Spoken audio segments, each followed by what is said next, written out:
Welcome to the Slop Temple. We pray this video helps.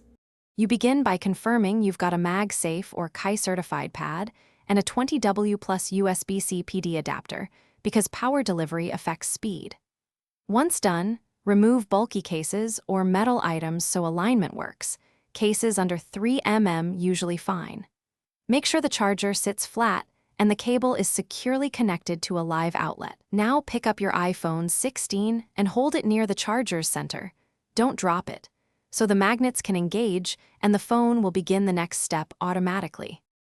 Once the magnets click, alignment is critical. Center the iPhone 16 on the pad. MagSafe makes this easier, so the charging icon and animation appear. While the phone charges, monitor the percentage and the on-screen indicator to verify power flow. Fluctuations mean slight misalignment or adapter issues. Make sure nothing sits between the phone and charger, and keep the charger in a ventilated spot to prevent thermal throttling.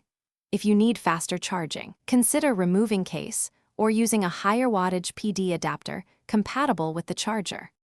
When your target charge is reached, lift the iPhone 16 off the pad to stop charging. Long, continuous wireless charging in hot conditions can reduce battery lifespan.